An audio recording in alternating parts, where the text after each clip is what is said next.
Puranoticia.cl presenta Hora de Noticias. Las informaciones más relevantes de la última hora en un resumen preparado por nuestro departamento de prensa. Tú nos ves, nos escuchas y nos lees. Puranoticia.cl. Esto es Hora de Noticias en Puranoticia.cl. Las noticias como a ti te gustan. ¿Cómo están? Buenas tardes, bienvenidas, bienvenidos a Hora de Noticias a través de Puranoticia.cl. Nos ves en la televisión, nos lees en la web y nos escuchas a través de la radio. Vamos a revisar las principales noticias de la jornada. Estas y más informaciones están disponibles en Puranoticia.cl. Además, nos puedes ver a través del canal 177 de Zapping y mediante la aplicación móvil de Canal 13 América Vivo. También saludamos a quienes nos acompañan en La Ligua, Cabildo, Papudo, Zapallar, a través del 90.9 en frecuencia modulada, en Valparaíso y Viña del Mar por el 102.5 FM y en los Andes y San Felipe en la señal 96.1 FM. Comenzamos de inmediato con las informaciones. Estos son los titulares. Puerto Exterior de San Antonio obtiene aprobación ambiental tras 6 años de espera. Funcionario de la Armada muere atropellado en Avenida España. El hecho generó congestión vehicular entre Valparaíso y Viña del Mar la mañana de este martes. Investigan femicidio y posterior suicidio tras hallazgo de 2 cuerpos en Limache. Hombre queda en prisión preventiva por dispararle a su pareja en San Antonio. Cuestionan legalidad de demolición en el olivar y apuntan contra el Mimbu. Detectan graves fallas en viviendas reconstruidas en Lomas La Torre de Viña del Mar. Intento de robo de cables deja fuera de servicio el 131 del SAMU Litoral. Proyecto de doble calzada entre Panquegua y San Felipe ingresa al Servicio de Estudios de Impacto Ambiental. Un fatal accidente de tránsito se registró la mañana de este martes en la Avenida España, a la altura del Club de Yates de Recreo, esto en la comuna de Viña del Mar. El hecho correspondió a un atropello con resultado de muerte que provocó una extensa congestión vehicular en dirección hacia Valparaíso.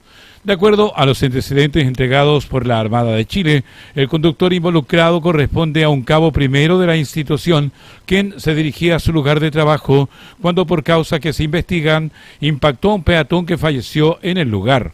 Posteriormente se confirmó que la víctima era el cabo segundo Felipe Guerrero Villegas, integrante activo de la Gobernación Marítima de Valparaíso. El teniente Ricardo Cubillo, oficial investigado, nos entrega también información. Tras el accidente, el conductor quedó a disposición de las autoridades mientras el desarrollo de la diligencia. Como institución empatizamos con el sensible fallecimiento de este último, quien a raíz de la gravedad de sus lesiones fallece en el lugar de los hechos. A raíz de lo cual se realizaron las experiencias propias y técnicas de nuestra especialidad, determinando así una dinámica y causa basal del mismo. Se hace un llamado a que los peatones realicen los cruces de la calzada por los lugares totalmente habilitados para tal efecto, con la finalidad de disminuir y evitar todo riesgo de accidente. Carabineros de todo.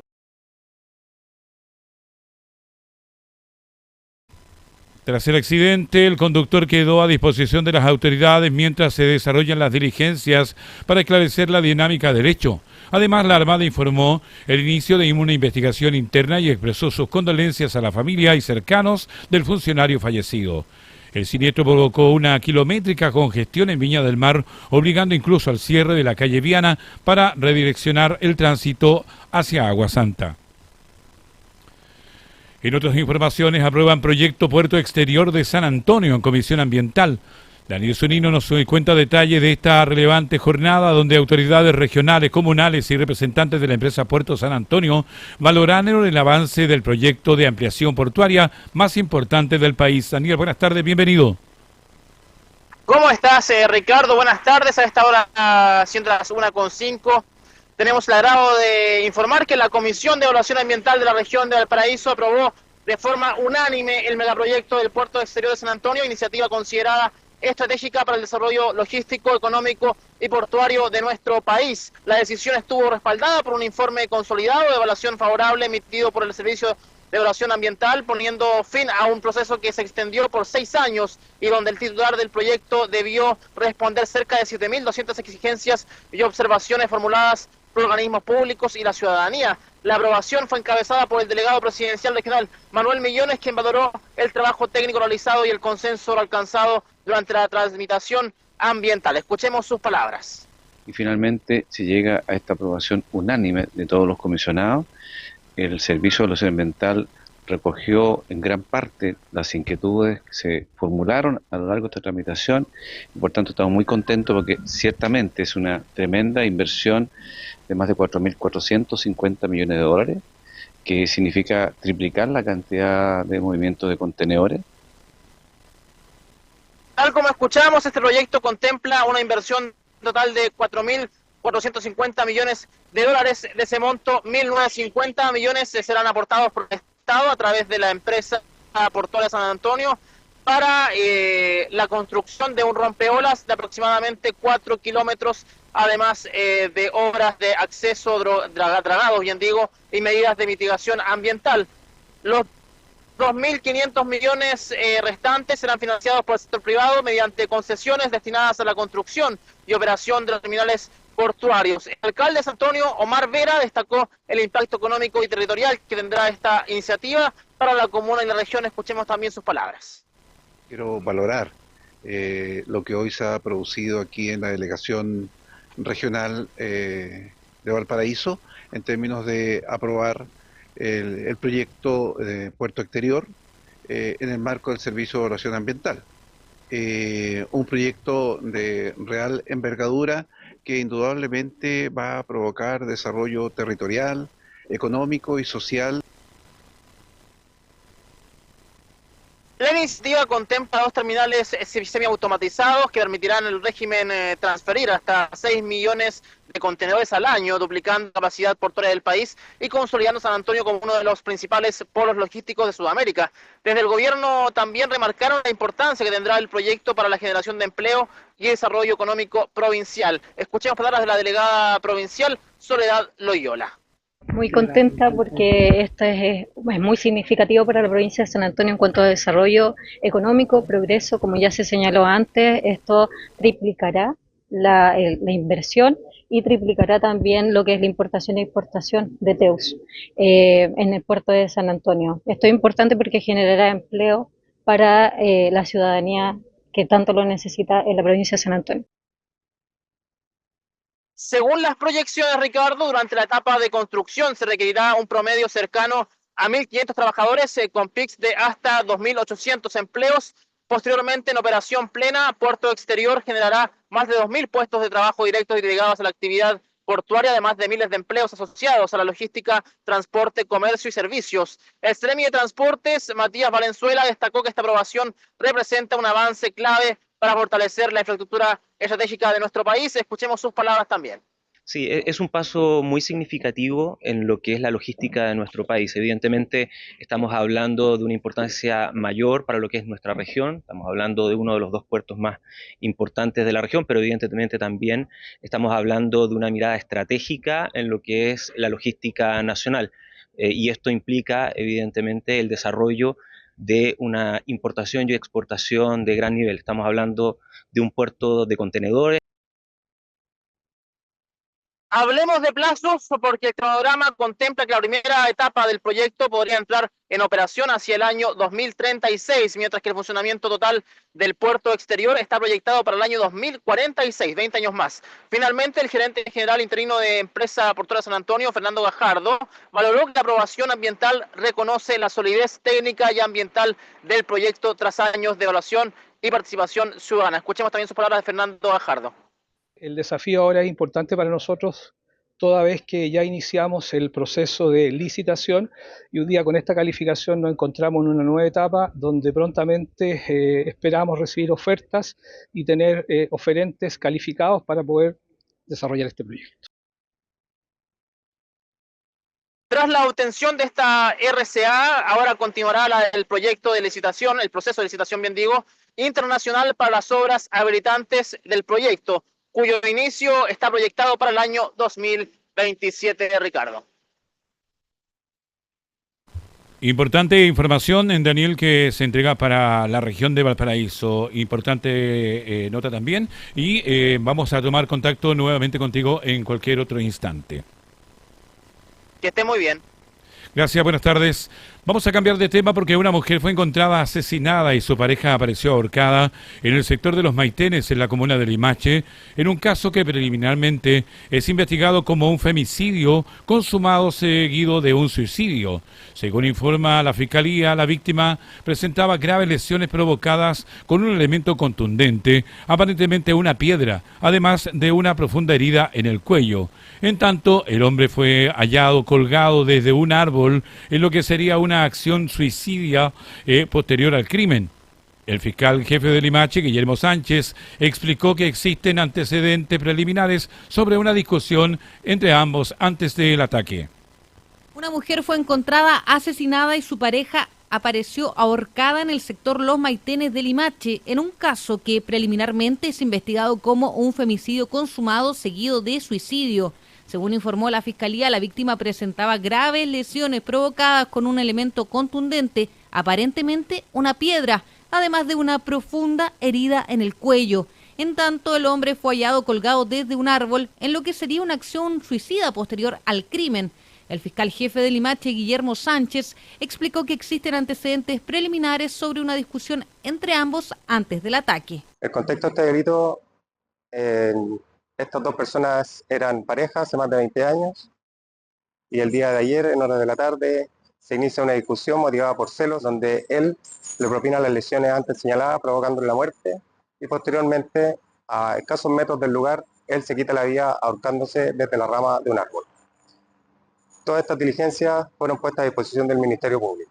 La investigación sigue en desarrollo para esclarecer completamente lo ocurrido en este sector rural de la provincia. En el plano judicial, en prisión preventiva, quedó un hombre acusado de dispararle a su expareja en plena feria libre de la población 30 de marzo, esto en la comuna de San Antonio, en un nuevo caso de femicidio frustrado que fue registrado en la región de Valparaíso. Los detalles en el siguiente informe. La víctima, una mujer chilena de 51 años, resultó gravemente herida tras recibir múltiples impactos balísticos en la zona del tórax. El caso está siendo investigado por detectives de la Brigada de Homicidios de la Policía de Investigaciones de San Antonio, quienes realizaron peritajes en el sitio del suceso, revisión de cámaras de seguridad y levantamiento de evidencia balística. Según informó la PDI, el imputado corresponde a la expareja de la víctima, quien habría utilizado un arma artesanal para efectuar los disparos. Tras la audiencia de formalización, el tribunal decretó la medida cautelar de prisión preventiva para el acusado mientras se desarrolla la investigación. Desde el Servicio Nacional de la Mujer y la Equidad de Género condenaron el hecho de violencia de género y señalaron que se dispuso apoyo jurídico y acompañamiento psicosocial para la víctima y su familia. Como Servicio Nacional de la Mujer y Equidad de Género condenamos categóricamente los hechos de violencia ocurridos ayer en la comuna de San Antonio, en la región de Valparaíso. Queremos señalar que apenas tomamos conocimiento de este hecho, nuestros abogados de violencia extrema del Servicio Nacional de la Mujer tomaron contacto con la familia de la víctima para poder ofrecer de esta manera la representación jurídica y todo el apoyo psicosocial que requiera la víctima. Además, reiteraron el llamado a denunciar situaciones de violencia de género a través de los teléfonos de emergencia de Carabineros y la PDI, junto con la línea de orientación 1455 del CERNAMEC. Vamos a otro tema porque vecinos del sector forestal de Viña del Mar presentaron un recurso de protección para intentar frenar la adjudicación de parte del nuevo sistema de transporte público del Gran Valparaíso a la empresa Viña Bus. La acción judicial fue ingresada por la agrupación forestal Seguro y Digno ante la Corte de Apelaciones de Valparaíso y apunta contra la Seremi de Transportes y Telecomunicaciones y la Contraloría General de la República. Los recurrentes cuestionan que la empresa Viña Bus haya sido favorecida a la licitación pese a mantener, según denuncian, un historial de incumplimientos operacionales y deficiencias en el servicio. En el recurso, los vecinos citan informes de la Contraloría Regional de Valparaíso que detectaron miles de incumplimientos de frecuencia y casos de buses superados los 100 km/h en recorridos del sistema. Además, sostienen que la adjudicación vulneraría derechos fundamentales relacionados con la integridad física y psicológica de los usuarios del transporte público. La agrupación también solicitó una orden de no innovar para suspender temporalmente la adjudicación mientras la Corte revisa el fondo del recurso. La presidenta de Forestal Seguro y Digno, Jenny Carreño, aseguró que el objetivo de avanzar hacia un sistema de transporte moderno, seguro y digno, pero sin mantener prácticas asociadas al denominado collereo y la competencia por pasajeros. La dirigente afirmó además que espera en que el proceso de licitación garantice estándares de calidad y transparencia para las comunidades del Gran Valparaíso. La licitación cuestionada forma parte del plan de modernización impulsado por el Ministerio de Transportes para renovar gradualmente la flota de buses en Valparaíso, Viña del Mar, Quilpué, Villa Alemana y Concón, incluyendo la incorporación de buses eléctricos y nuevos estándares operacionales. Último minuto. Último minuto. Último minuto. Vamos a la información de último minuto. Sismo de menor intensidad se percibió en las regiones de Arica y Tarapacá. Epicentro se localizó al norte de Pica. Un sismo de menor intensidad se percibió a las 12:42 horas de este martes en las regiones de Arica y Tarapacá. El Centro Sismológico Nacional indicó que la magnitud del movimiento telúrico fue de 4.13 y se localizó a 65 kilómetros al norte de Pica. El Sistema Nacional de Prevención y Respuesta ante Desastres informó que continúa evaluación, afectación a personas y daños también de infraestructura y servicios básicos, cuyo resultado se reportará a través de informes de incidentes o emergencias elaborado por Senapred. La fecha y hora del presente reporte corresponde a la Oficina de Chile Continental. Reporte en la región de Arica y Parinacota, cuya fue de 3 grados, Poconchile 2 grados, en la región de Tarapacá, Iquique 3 grados, Alto Hospicio 3 grados. Último minuto. Último minuto. Último minuto. Continuamos con más informaciones. La reconstrucción de viviendas en el sector El Olivar en Viña del Mar abrió una nueva controversia luego que la entidad patrocinante Social Arquitectura y la constructora San Sebastián cuestionaran la legalidad y transparencia del proceso de demolición iniciado por el Ministerio de Vivienda. El conflicto surgió tras las labores de demolición y desmantelamiento de viviendas que presentaban observaciones estructurales luego del mega incendio de febrero del 2024. Desde el MIMBU, el Seremi de Vivienda de Valparaíso, Marcelo Ruiz, defendió el procedimiento asegurando que las acciones se ajustan a las facultades establecidas en la Ley General de Urbanismo y Construcciones. Sin embargo, la abogada de Social Arquitectura, Erika Mayra, acusó irregularidades, falta de transparencia y contradicciones respecto de las resoluciones utilizadas para justificar las demoliciones, señalando que existirían informes técnicos que permitirían reforzar las viviendas en vez de derribarlas. En la misma línea, la constructora San Sebastián cuestionó el actuar del ministro de Vivienda, Iván Poduje, acusando arbitrariedad e ilegalidad en el proceso. El abogado de la empresa, Jaime Barrientos, sostuvo que existirían dudas incluso dentro del propio Serviu respecto de las facultades legales para ejecutar las demoliciones y adelantó futuras acciones judiciales contra el ministerio. Nuevas denuncias por graves fallas constructivas en viviendas levantadas tras el mega incendio del año 2024 encendieron las alertas en Viña del Mar, luego que se detectaran deficiencias estructurales en inmuebles construidos en el sector de Lomas La Torre. La situación quedó al descubierto durante una visita inspectiva encabezada por el ministro de Vivienda, Iván Poduje, quien aseguró que vecinos denunciaron diversos problemas en casas ejecutadas por la entidad patrocinante Innova Hogar y la constructora Cataskevi. Según detalló la autoridad, las viviendas presentarían problemas en cimientos, radieres, junturas, vigas y rampas de acceso. El secretario de Estado calificó la situación como totalmente inaceptable y sostuvo que las familias afectadas merecen soluciones definitivas, seguras y de calidad. Ante este escenario, el Ministerio de Vivienda instruyó el envío de equipos técnicos especializados desde Santiago para desarrollar estudios en profundidad y revisar cada una de las denuncias presentadas en el sector. Además, el ministro Poduje anunció que se exigirán responsabilidades a quienes ejecutaron las obras cuestionadas. Y tras la inspección, el delegado presidencial regional de Valparaíso, Manuel Millones, aseguró que estas situaciones no serían aisladas y advirtió que existen otras denuncias relacionadas con problemas de calidad en viviendas construidas en distintos sectores de la región. La autoridad explicó que la investigación permitirá determinar el nivel de afectación de las viviendas, establecer eventuales reparaciones o demoliciones parciales y verificar si las obras cuentan con garantías y recepciones correspondientes. Las nuevas denuncias ampliaron las preocupaciones sobre la calidad de algunas obras ejecutadas en el marco de la reconstrucción tras el mega incendio que afectó a la región de Valparaíso en febrero de 2024. En otro plano, carabineros de la tenencia de la comuna de La Cruz detuvo a un sujeto que mantenía una orden vigente por un grave delito y recuperaron un vehículo robado que circulaba con placas patentes adulteradas. El procedimiento se desarrolló en el pasaje Puerto Williams, luego que vecinos denunciaran la presencia sospechosa de un automóvil gris con vidrios polarizados. Tras fiscalizar el vehículo, un Mazda 3, los funcionarios constataron que la patente instalada no correspondía al automóvil.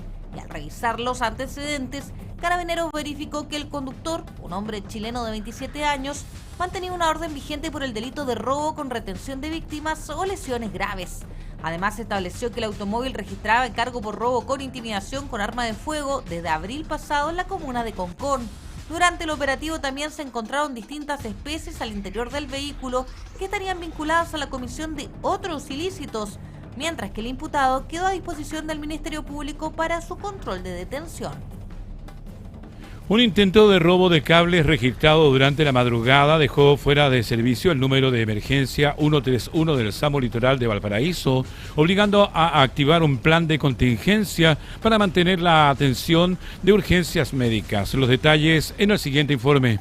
Un plan de contingencia debió activar el SAMU Litoral luego de una interrupción en el sistema de llamadas del número de emergencias 131, situación originada tras un intento de robo de cables registrado durante la madrugada en Valparaíso. Según informaron las autoridades, el hecho ocurrió en el sector de Nueva Las Rosas, en el Cerro El Litre, donde desconocidos intentaron sustraer cables del tendido eléctrico, provocando un cortocircuito que afectó las telecomunicaciones del sistema de urgencias. Pese a que el Hospital Carlos Van Buren mantuvo el suministro eléctrico gracias a sus sistemas de respaldo, la caída de la fibra óptica dejó sin conexión a la central telefónica del SAMU durante varias horas. Mantuvimos respaldo eléctrico de todas las instalaciones. El tema es que con el corte del cable se cortó la fibra óptica que lleva el internet y eso provocó el problema desde el punto de vista de las comunicaciones. Frente a esta situación, el SAMU habilitó un plan de contingencia que incluyó la derivación de llamadas a teléfonos móviles y la disposición de números alternativos para asegurar la atención de emergencias médicas. Desde el servicio recalcaron que la coordinación prehospitalaria no se detuvo y que se trabajó para mantener la continuidad operacional mientras se realizaban las reparaciones. En paralelo, autoridades regionales realizaron un llamado a denunciar cualquier actividad sospechosa relacionada con manipulación de postes o redes eléctricas, advirtiendo que este tipo de delitos puede afectar servicios críticos para la población.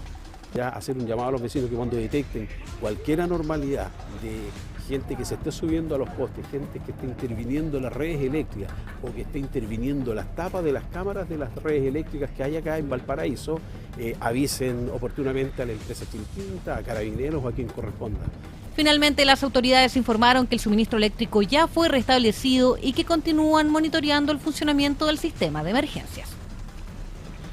En tanto, el Servicio Nacional de Prevención y Respuesta ante Desastres declaró alerta temprana preventiva para la comuna de Juan Fernández debido al pronóstico de precipitación y fuertes vientos para los próximos días. De acuerdo con información entregada por la Dirección Meteorológica de Chile, el evento climático afectará al archipiélago entre este martes y miércoles 27 de mayo. El pronóstico considera precipitaciones normales a moderadas con montos estimados entre 30 y 40 milímetros, además de viento de intensidad normal a moderada con rachas que podrían alcanzar los 70 kilómetros por hora. Ante este escenario, el Servicio Nacional de Prevención y Respuesta ante Desastres informó que la alerta se mantendrá vigente mientras las condiciones meteorológicas así lo ameriten. Desde Senapred explicaron que esta medida implica un reforzamiento de la vigilancia y monitoreo de riesgo junto con la activación coordinada del sistema de prevención y respuesta ante eventuales emergencias. Estamos en hora de noticias a través de puranoticias.cl. Hacemos el primer alto de la jornada y ya volvemos con más informaciones. Estamos presentando Hora de Noticias. Estamos en Hora de Noticias a través de puranoticias.cl, jornada de día martes. Revisamos titulares. Puerto Exterior de San Antonio obtiene aprobación ambiental tras 6 años de espera. Funcionario de la Armada muere atropellado en la Avenida España. El hecho generó congestión vehicular entre Valparaíso y Viña del Mar la mañana de este martes. Investigan femicidio posterior suicidio tras hallazgo de 2 cuerpos en la comuna de Limache. Hombre queda en prisión preventiva por dispararle a su pareja en San Antonio. Cuestionan legalidad de demoliciones en el Olivar y apuntan contra el Minbu. Detectan graves fallas en viviendas reconstruidas en Lomas La Torre, en Viña del Mar. Intento de robo de cables deja fuera de servicio el 131 del SAMU Litoral. Proyecto de doble calzada entre Panquegua y San Felipe ingresa al servicio de estudio de impacto ambiental. En el ámbito nacional, auditoría detecta riesgo fiscal por más de 9.000 millones de dólares.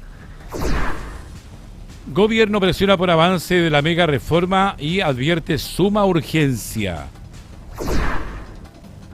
UDI propone fusionar ministerios y reducir el Estado de 25 a 19. El Comité Estratégico de Auditoría y Revisión Fiscal entregó un nuevo informe sobre el funcionamiento del Estado y el uso de recursos públicos durante la administración del expresidente Gabriel Boric, detectando riesgos fiscales que superarían los 9.200 millones de dólares. Los detalles en el siguiente informe. La subsecretaria de las Express, Constanza Castillo, informó que se revisaron más de 913 millones de registros correspondientes a más de 500 servicios públicos, detectando debilidades estructurales como rendiciones insuficientes, pagos pendientes y problemas en recuperación de subsidios por licencias médicas. El informe también detectó una postergación de pagos desde 2025 a 2026 por más de 3.200 millones de dólares, situación que según el Ejecutivo habría afectado a proveedores del Estado, programas sociales y cerca de 10.000 pequeñas y medianas empresas. En materia de compras públicas, la auditoría estableció que entre 2022 y 2026 se realizaron más de 3.000 millones de dólares mediante trato directo o compra ágil, pese a que en muchos casos podrían haberse utilizado mecanismos competitivos. Tras los hallazgos, el comité instruyó investigaciones específicas en organismos como la Junta Nacional de Auxilio Escolar y Becas, el Servicio Nacional de la Mujer y la Equidad de Género, Prodemu, la Subsecretaría de Transportes y la Agencia Nacional de Investigación y Desarrollo, advirtiendo que los antecedentes podrían ser derivados a la Contraloría, el Consejo de Defensa del Estado o el Ministerio Público.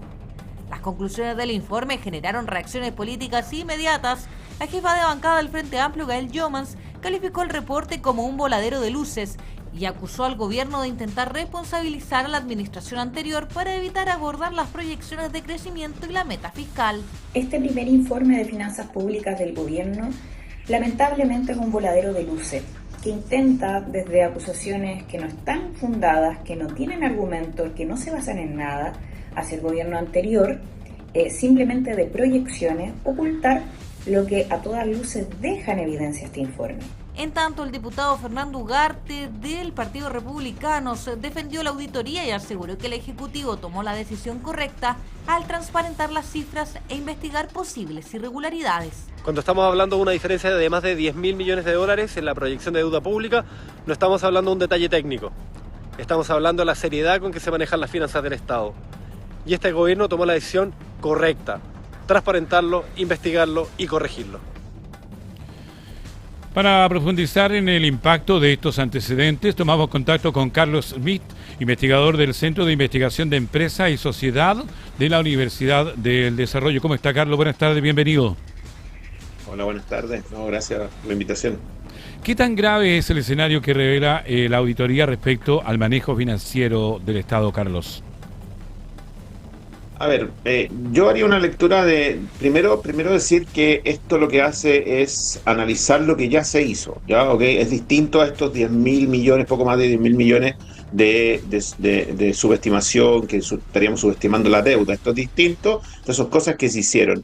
Y uno puede dividir las cosas, porque hay cosas que son más importantes o digamos más graves que otras, ¿ya? Uno de esos son los pagos postergados. Eso, desde el punto de vista financiero, es complejo desde el punto de vista de que aquí en chileno, en buen chileno, en simple, lo que hicieron fue patear deuda, ¿ya? Eso se hizo, por ejemplo, en el Ministerio de Salud. Artificialmente, en los últimos meses, de septiembre en adelante del año pasado, empezó a gastarse menos de lo que normalmente gasta el Ministerio. Y claro, y en enero, fíjense que en enero se aumenta en 65% ese gasto, es decir, más de 160.000 millones adicionales a lo normalmente hecho. Y eso claramente es un ejercicio de decir, no paguemos ahora porque nos vamos a salir con menos deuda, ¿no es cierto? O más caja, y pasémoslos para el mes siguiente porque tenemos que cerrar el año. Entonces, cosas como esas son complejas desde el punto de vista de la institucionalidad, de la seriedad, de la responsabilidad que tenemos que tener. Ahora, si se perdió plata ahí, no hay una pérdida de plata. ¿Dónde está? ¿Dónde sí es un golpe directo? Por ejemplo, lo que serían los tratos directos o compra ágil, es decir, cosas que se podrían haber licitado y por lo tanto podría haber tenido un mejor precio, se hicieron directamente. Y ahí lo que dice este informe es que habría un sobrecosto efectivo estimado de alrededor de 760 millones de dólares. Y eso se transforma en cosas que son recursos que podrían haber ido a salud, a educación, otros servicios, y menos medicamentos, no sé, un montón de cosas que se pueden hacer con 760 millones de dólares más, que eventualmente no se hicieron. Entonces yo creo que eso es un tema más grave que lo otro, digamos. Carlos, ¿qué efecto concreto puede tener la postergación de pagos a proveedores y pymes por más de 3.000 millones de dólares? A ver, la postergación, ese es un tema no menor y grave, porque finalmente las pymes son las empresas que, primero, las que más generan empleo, segundo, son las que tienen menos respaldo financiero, menos acceso a crédito, porque siempre tienen recursos que son escasos, y por lo tanto que el Estado no les haya pagado buscando generar mejores números, ¿no es cierto? Y pateando estos pagos hacia el año siguiente, finalmente son recursos que no llegan a las pymes. Y eso implica eventualmente haber tenido que tomar crédito las pymes, pagando intereses por eso. A veces se puede traducir en despido, a veces se puede traducir eventualmente en que alguna pyme, ese ha sido el golpe de gracia para que esa pyme deje de existir. Entonces, eso yo encuentro que es bastante grave y es una mala señal también para la confianza, para lo que uno espera de un gobierno, digamos, que no primen esas cosas políticas, quizás de mostrar un número mejor a lo que realmente la gente y las empresas, que son las que generan los empleos, necesitan. Carlos, el informe habla de un uso elevado de trato directo y compras ágiles. ¿Qué riesgo genera esto para la transparencia y también eficacia en el gasto público?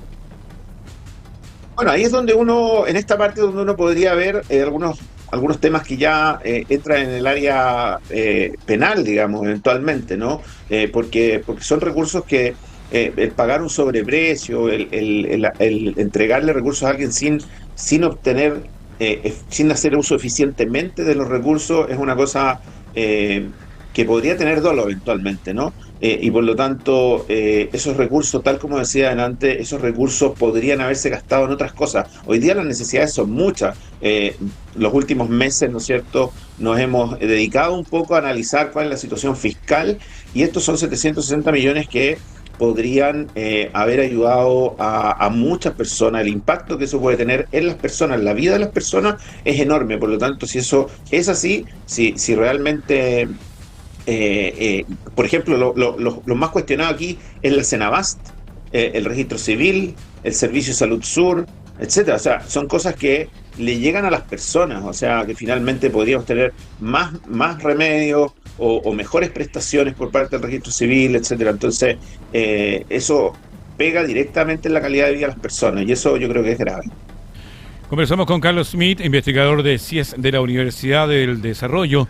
Carlos, ¿esto refleja problemas puntuales de gestión o ve una falla más estructural en el funcionamiento del Estado? Yo creo que muchas de estas cosas vienen de hace tiempo. No sé si habíamos visto esto del traspasar deuda al otro en esta magnitud. Si es que esto es así, digamos, y se comprueba que efectivamente es así, es una magnitud bastante alta, es 1% del PIB. En eso yo creo que eso se empieza a hacer un poco... y quizás se hacía, pero a lo mejor no es la magnitud, por lo tanto ya empieza a ser un poco más estructural esto más que puntual. Y esto del trato directo también, yo creo que esas son cosas que nosotros tenemos que hacer mucho más eficientes. Si nosotros logramos mejorar este tipo de cosas, esa gestión, esa confianza que se empieza a perder, yo creo que va a ser muy beneficioso para la sociedad. En que nosotros creamos en el Estado, la confianza en el Estado también ha ido cayendo, y no estoy hablando del gobierno pasado, sino que incluso antes que eso, la confianza en el gobierno ha estado cayendo en forma importante y cada vez utiliza más recursos, entonces no se condice lo que nosotros deberíamos esperar, que si le damos más recursos al Estado, nosotros tengamos mejores prestaciones, más inversión pública, una mayor confianza en el Estado, y ha ido en sentido contrario. Entonces esto no ayuda en nada en eso, e insisto que yo creo que esto tiene que tratarse con mucha seriedad porque es esencial que nosotros confiemos en los organismos del Estado, si no, no importa lo que se haga, quién lo haga, vamos a siempre desconfiar de esto, y esto es súper perjudicial para la sociedad. Fíjense que nosotros pagamos un montón de impuestos y al final con esto se pagan todas estas cosas que estamos hablando. Entonces, ¿con qué ganas alguien va a decir, bueno, estoy pagando mis impuestos y esto de alguna manera se retribuye a mí de alguna manera, en prestaciones, en servicios? Pero si se usan mal, empieza a meterse ese bichito de decir, bueno, entonces mejor no pago impuestos. Y eso es peligroso, digamos. Desde el oficialismo han acusado que esta auditoría también tiene un componente político. ¿Cómo se evita que un informe de este tipo termine siendo leído solo desde la lógica partidista? A ver, yo creo que efectivamente aquí uno debiera separar esto. Y sin duda que hay componentes políticos siempre en esto. Pero uno debería separarlo porque, tal como decía en un principio, esto de los pagos postergados, no hay una pérdida, y a uno le da la sensación de repente con los titulares, ¿no es cierto?, de que aquí hay 9.200 millones de dólares perdidos, robados, no sé, desviados. Y eso no es así. Estaríamos hablando de estos tratos directos donde se habría pagado sobreprecio, ahí podríamos decir algo parecido. Pero en la postergación no, simplemente se pagó después. Tiene implicancias las que hablábamos sobre las empresas, sobre las pymes que no reciben los dineros a tiempo, y eso genera un problema, sí, pero no, esa plata se pagó, pero se pagó después. Entonces, son cosas distintas. Sin duda que el titular, hay componentes políticos en eso, y yo creo que en el debate que se genera después, uno entiende también que tiene que dar una noticia en un tiempo, y por lo tanto, a lo mejor el número en total hace más ruido, y es parte del negocio político, ¿no? No importa de qué lado sea, pero claramente hay que aclarar cada uno de estos puntos en su mérito, y eso es parte de lo que tienen que hacer a ambos lados, ¿eh? Yo creo que esto es, y no un gobierno en particular, esto les pasa a todos, y yo creo que esas cosas tenemos que empezar a ir mejorando la comunicación en general para que las personas también entiendan y no se queden solo con el titular. Te agradecemos, Carlos, por este tiempo y también por aclararnos y darnos tu punto de vista con respecto a este tema. Que estén muy bien, buen día. Carlos Smith, investigador del Centro de Investigación de Empresa y Sociedad de la Universidad del Desarrollo, estaba conversando con nosotros en Hora de Noticias. Tenemos otras informaciones. El ministro de Seguridad, Martín Arrau, aseguró que el gobierno trabajará sobre la actual política nacional de seguridad pública promulgada durante la administración del expresidente Gabriel Boric, afirmando que entrega un marco suficiente para enfrentar los desafíos delictuales. Los detalles los entregamos en el siguiente informe. secretario de Estado sostuvo que la estrategia vigente permite implementar nuevas medidas enfocadas en narcotráfico, crimen organizado y control fronterizo. Además, el ministro Arrau adelantó que el Ejecutivo presentará en los próximos días un paquete legislativo en materia de seguridad, junto con medidas de gestión inmediata y acciones concretas. El titular de Seguridad Pública también defendió el derecho a la legítima defensa en medio del debate sobre armas de fuego y destacó avances en materia migratoria, señalando que ya se han concretado vuelos de expulsión y que el gobierno busca agilizar estos procesos mediante conversaciones diplomáticas con distintos países. Las declaraciones del ministro generaron reacciones en el mundo político. Desde la oposición, el senador Iván Flores afirmó que el Ejecutivo terminó reconociendo que trabajará sobre la base del plan impulsado durante el gobierno de Gabriel Boric. Pero el gobierno perdió casi 90 días diciendo que iba a reconstruir toda la respuesta del Estado en materia de seguridad y no tenían nada. Bueno, en buena hora. El ministro Arrau va a tomar lo que se había construido en el gobierno anterior. Se va a tomar el plan de seguridad que viene del gobierno Boric. Y entonces, bueno, habrá que hacer algunos ajustes, pero estamos partiendo con algo, pues. Es buena hora que se reconozca. En la misma línea, el diputado Raúl Leiva, integrante de la Comisión de Seguridad, aseguró que durante la administración anterior se hizo un trabajo serio en materia de seguridad pública, destacando la agenda legislativa desarrollada en los últimos años. Me parece muy positivo que el ministro Arrau ahora reconozca el trabajo en materia de seguridad y particularmente la política nacional de seguridad pública dictada bajo el gobierno del presidente Boric por el ministro Cordero. Vale decir, reconocer el trabajo serio y ordenado y muy riguroso que se estableció en materia de seguridad. Por su parte, la diputada Lorena Fries señaló que las palabras del ministro reflejan que el actual gobierno continuará trabajando sobre los avances impulsados en la administración pasada, aunque advirtió que las futuras medidas deberán resguardar los derechos y garantías fundamentales. Si las palabras del ministro Arrau se hubieran dicho desde un comienzo, quizás no habrían tenido que hacer cambio de gabinete. Lo digo porque de una manera razonable el ministro señala que sobre la base de lo que se construyó durante el gobierno del presidente Boric es que hoy día se pueden proyectar más medidas dentro de esas líneas de trabajo. Estamos en hora de noticias a través de puranoticia.cl.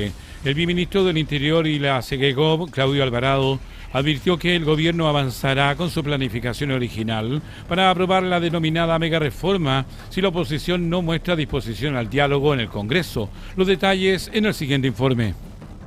El viceministro del Interior y la Secretaría General de Gobierno, Claudio Alvarado, señaló que el Ejecutivo mantiene voluntad para alcanzar acuerdos y abrir espacios de negociación respecto al proyecto de reconstrucción nacional impulsado por el gobierno. Sin embargo, sostuvo que si la oposición mantiene un rechazo a la idea de legislar, el Ejecutivo continuará adelante con el cronograma original, que contempla despachar la iniciativa durante el mes de junio. En ese contexto, Claudio Alvarado advirtió que el gobierno incluso podría aplicar suma urgencia al proyecto en el Senado, tal como ocurrió durante su tramitación en la Cámara de Diputados. El secretario de Estado aseguró que la reforma busca generar condiciones para aumentar la inversión y crear más oportunidades laborales en el país. Finalmente, el ministro reiteró el llamado a la oposición a colaborar en la tramitación de la iniciativa, argumentando que el país necesita crecimiento económico y recuperación del empleo. La bancada de diputados de la UDI reiteró su llamado al presidente José Antonio Kast para que anuncie en la próxima cuenta pública una reforma destinada a reducir la cantidad de ministerios existentes en el país. Tenemos más detalles en el siguiente informe. La propuesta surge en medio del actual esquema de biministros implementado por el gobierno, donde 3 secretarios de Estado encabezan simultáneamente 2 carteras ministeriales. Actualmente, Claudio Alvarado lidera Interior y Segegov. Luis de Granche encabeza Transportes y Obras Públicas, mientras que Daniel Mas está a cargo de Economía y Minería. En ese contexto, el presidente de la UDI, Guillermo Ramírez, junto a la jefa de bancada, Flor Weiss, y el vicepresidente del partido, Eduardo Cretón, propusieron fusionar 10 ministerios y reducirlos a 4 grandes carteras. Entre las medidas planteadas se propone unificar Educación con Ciencias y Cultura, Interior con Secpres y Segegov, Vivienda con Bienes Nacionales y Minería con Energía. Con ello, aseguran, el Estado podría pasar de 25 a 19 ministerios en una primera etapa. Desde la UDI señalaron que el objetivo es avanzar hacia un Estado más moderno, con menos burocracia y mayor capacidad de gestión, argumentando que actualmente existen funciones complementarias e incluso duplicidad de tareas entre algunas reparticiones públicas.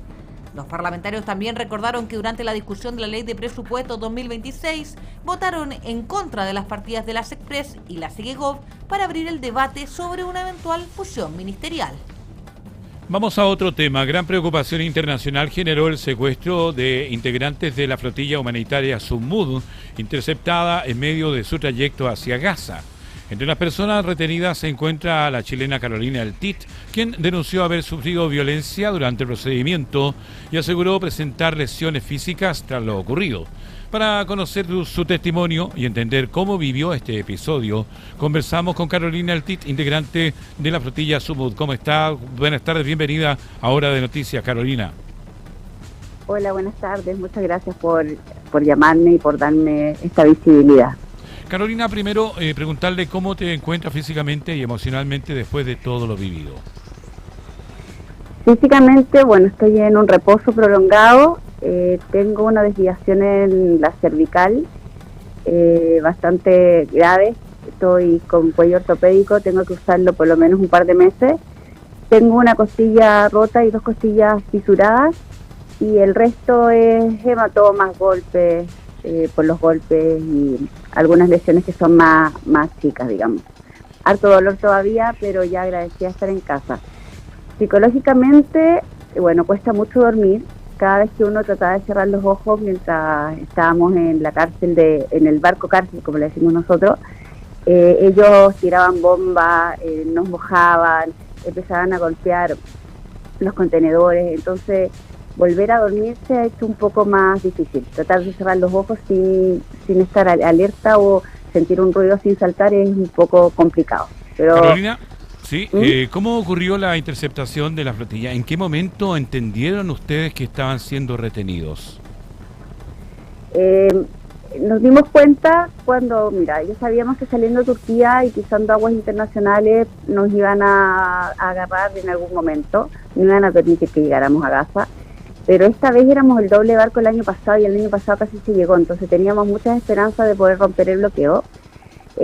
Nos dimos cuenta porque empezaron a aparecer estos barcos gigantes que son como buques de guerra, ahí donde están las prisiones de mar, la cárcel de mar, barcos cárceles, empezaron a aparecer y de ellos empezaron a salir muchos Zodiac.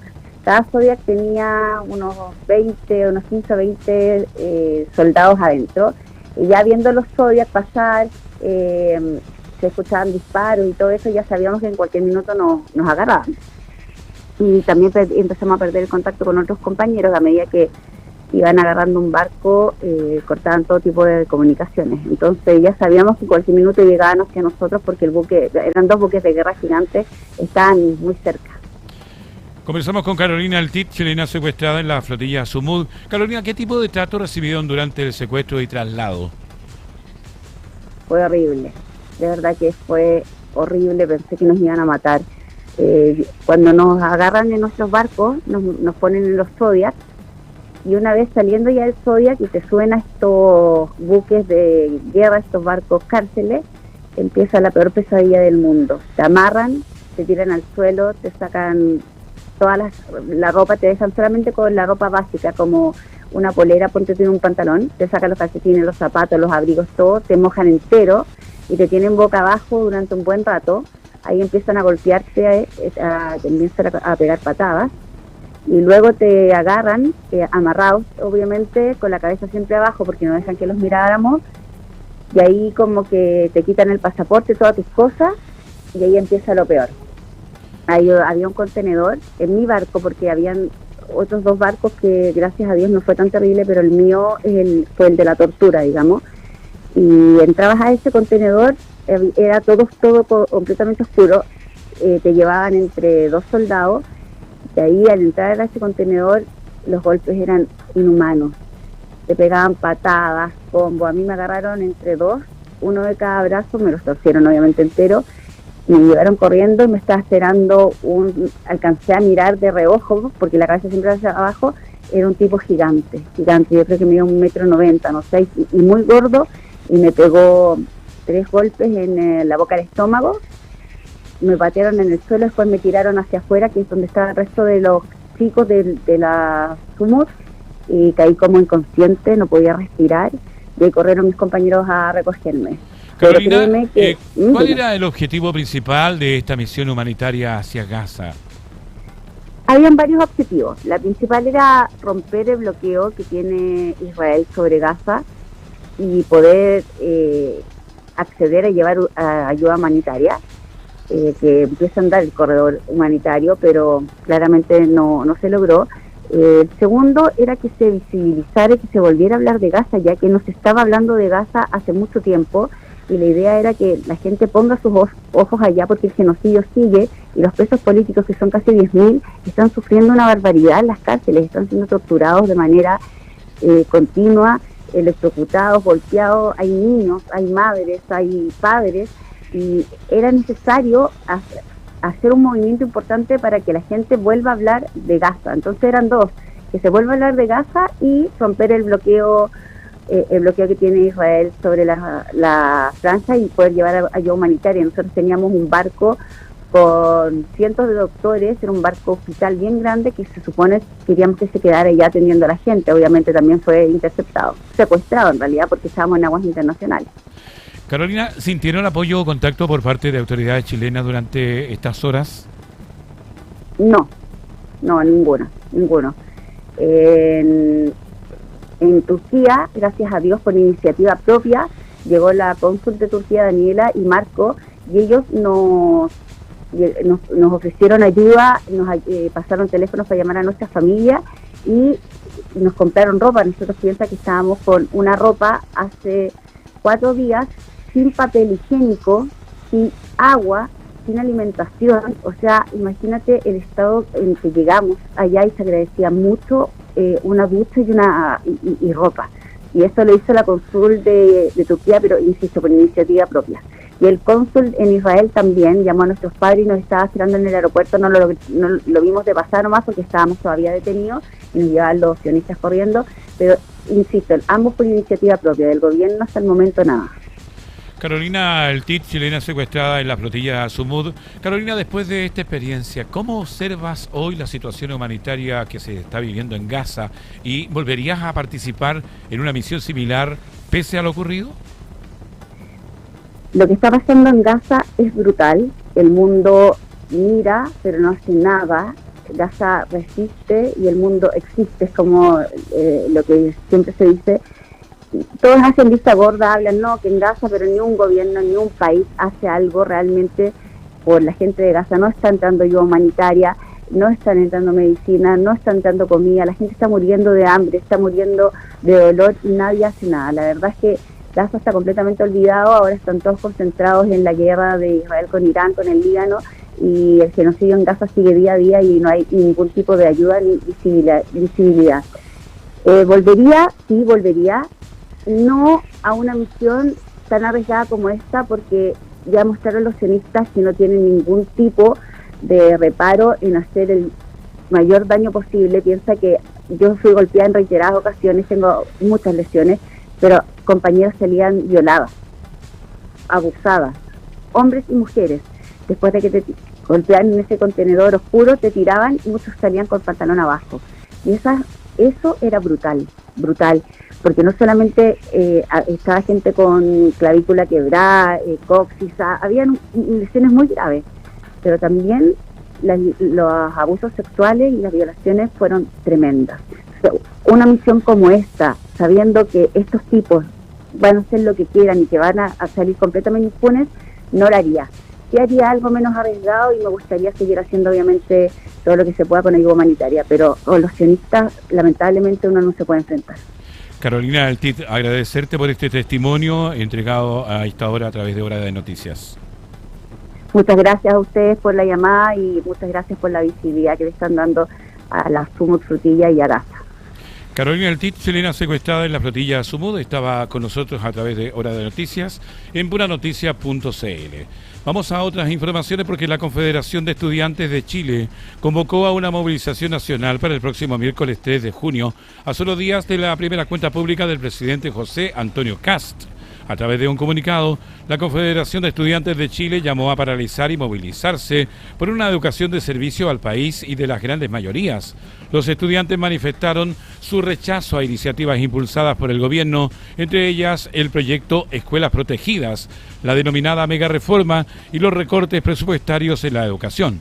Bajo la consigna "La educación se defiende en las calles", la organización convocó a federaciones y agrupaciones estudiantiles de todo el país a organizar jornadas de información y movilización.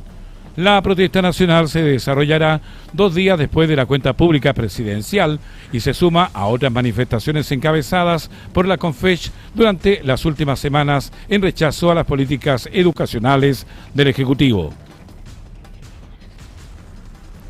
En prisión preventiva quedó el ex fiscal regional de O'Higgins, Roberto Díaz, luego de ser formalizado por tráfico ilícito de drogas tras intentar ingresar cocaína al centro penitenciario de Alto Hospicio. Según informó la Fiscalía de Alto Hospicio, el imputado fue sorprendido por personal de gendarmería cuando ingresaba al recinto para visitar a 5 internos.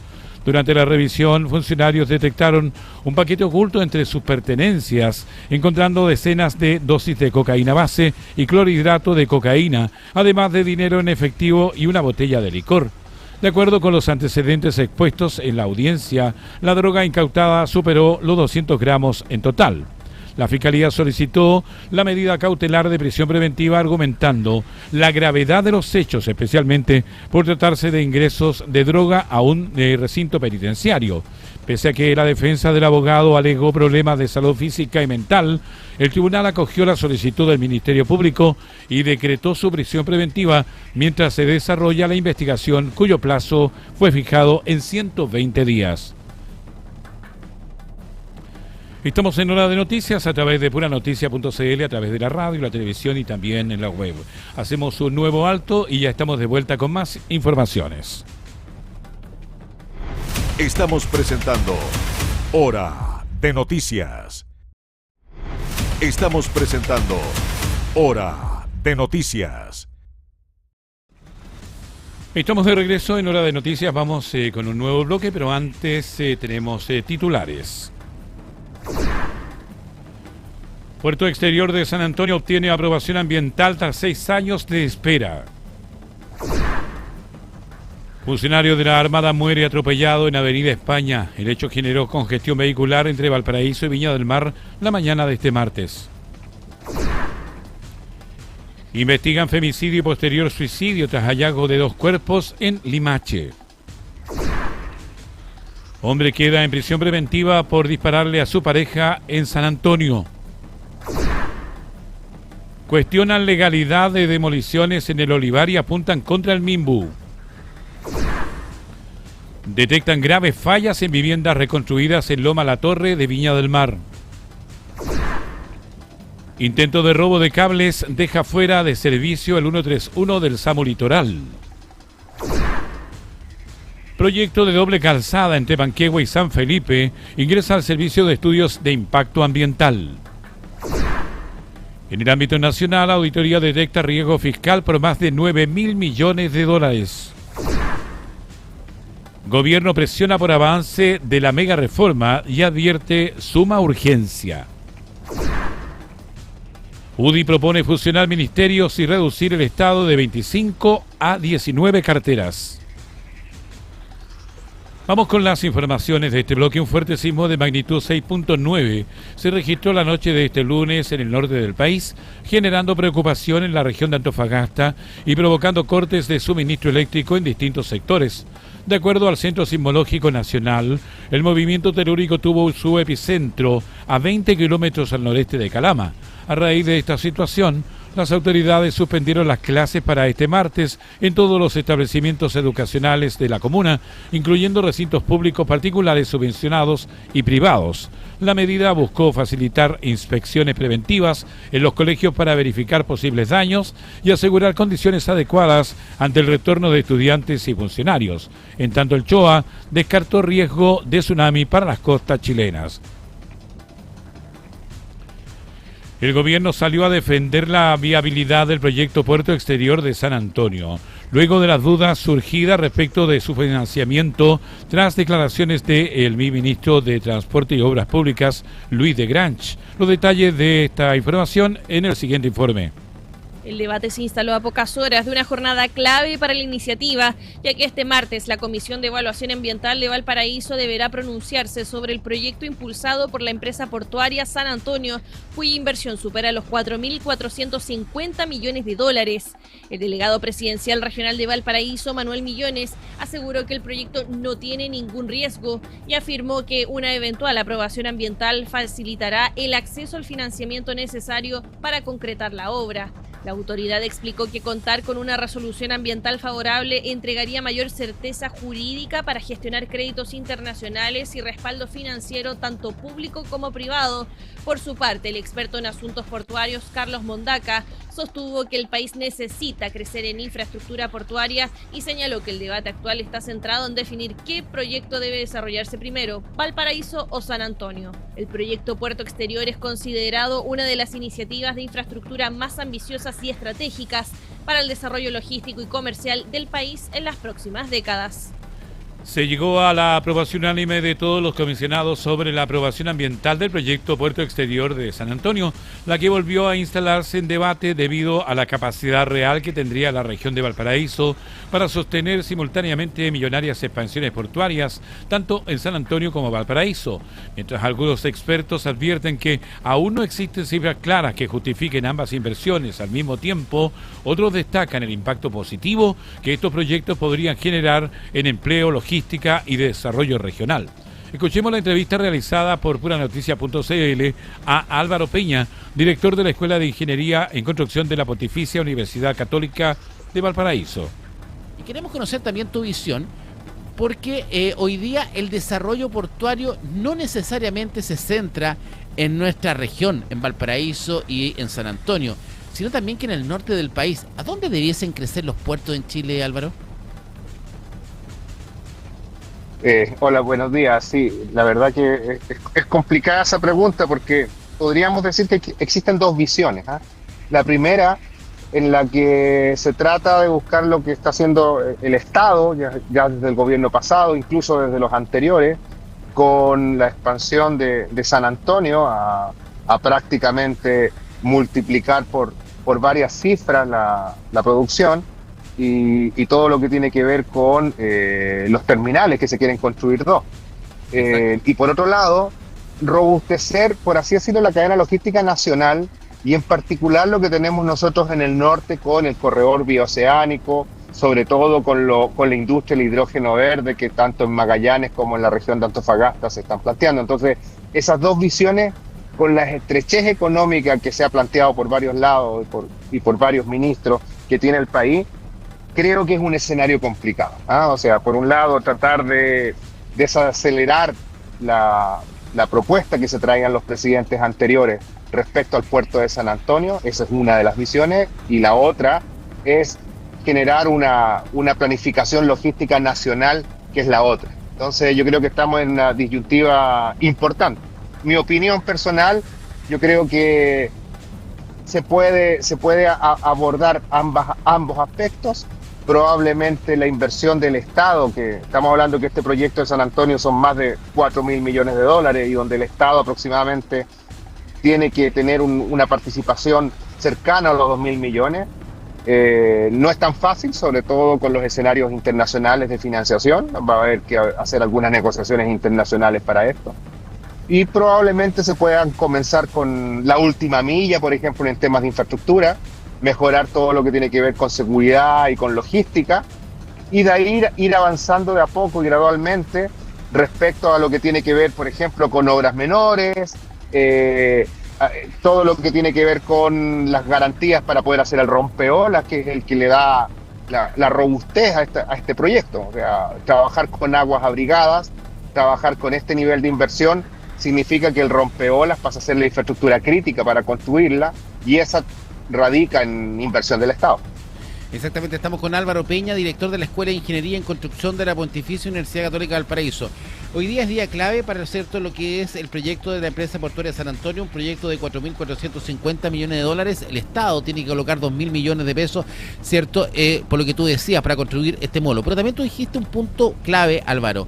Hoy día tenemos una capacidad instalada en nuestro puerto de San Antonio que si le aplicamos de buena manera logística, o sea, lo que significa, por ejemplo, una planta como tenemos en Valparaíso, que es el CEAL, si por ejemplo lo acondicionamos de mejor manera en temas de seguridad, podríamos robustecer San Antonio con una inversión bastante más baja y también ampliaríamos su rango de producción, su rango de capacidad de movimiento de carga, ¿cierto? Hoy día San Antonio puede crecer sin la necesidad de gastar en este molo de expansión, ¿o no?